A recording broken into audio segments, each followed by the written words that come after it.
A day in my life as your financial advisor, so makapangutana siguro mo. Ngano nagkinahanglan pa man ta og life insurance sa atong kinabuhi?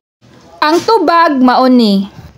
Dili na to mahibaloan ang atong kinabuhi. Bisan pa gani kung saon natog amping, dili gihapon nato mahibaloan. Bisan gani ang uban natulog ra, dayon wala na kamata. Nakit-an pa siguro nato siya gahapon or nakatabi pa gani. Makapag-uol no, naapoy uban nga naglakaw ra sa dala na disgrasya. Kinsay may magdahom, di ba wala? Naay uban nagsakay og eroplano, pagboto wala na. So, ang kinabuhi dili secured, di ba? Mao toy number 1 reason. Ang ikaduha mao ni. Kumusta ang mabilin? Magunsa sila.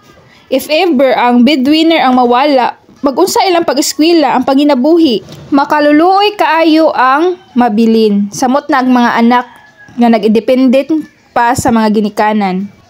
Dako sad gasto ang mawalan og minahal sa kinabuhi. Napay mga biskwit, kape, bulak, so unsaon na lang kung wala tay saktong pundar or savings. Ang mabilin ang magproblema ana tanan. Kung walay saktong pundar niya nawala atong minahal. Ang ikatulo mao ni ang magsakit.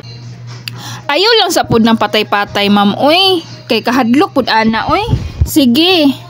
Kana na lang sa tang magsakit kay buhi pa man. Butang tadaghan mo kwarta.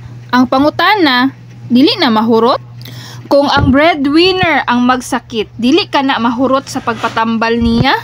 Kwintaha daw ninyo og iguon ba na ang samtang wala pa na diagnose. Ang mahitabuan na ang tanang mga kabtangan mabaligya, ang tanang yuta mga unsa pa diha mabaligya.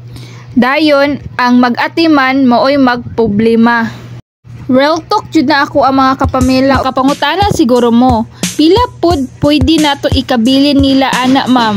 Ikaduha, makadawat ba gihapon ta og money bisan buhi pata?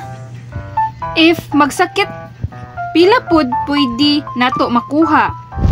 Ask me, kay mag-set ta og appointment kung asa nato na hisgutan. Ay ma'am, gusto raman ko mag-enjoy ini katiguang nako, dili pa man siguro ko mawala. Ampo lang. Ang pangutana, maka-enjoy ka og wala kay kwarta, basin taman ra na sa maintenance imuhang money ana. Igo ra sa imuhang mga tambal, unsa pa may ilaag nimo ana? Please ask me kung interesado ka nga makabalo unsaon nato pag-manage imong money para napakay savings pang enjoy nimo in the future.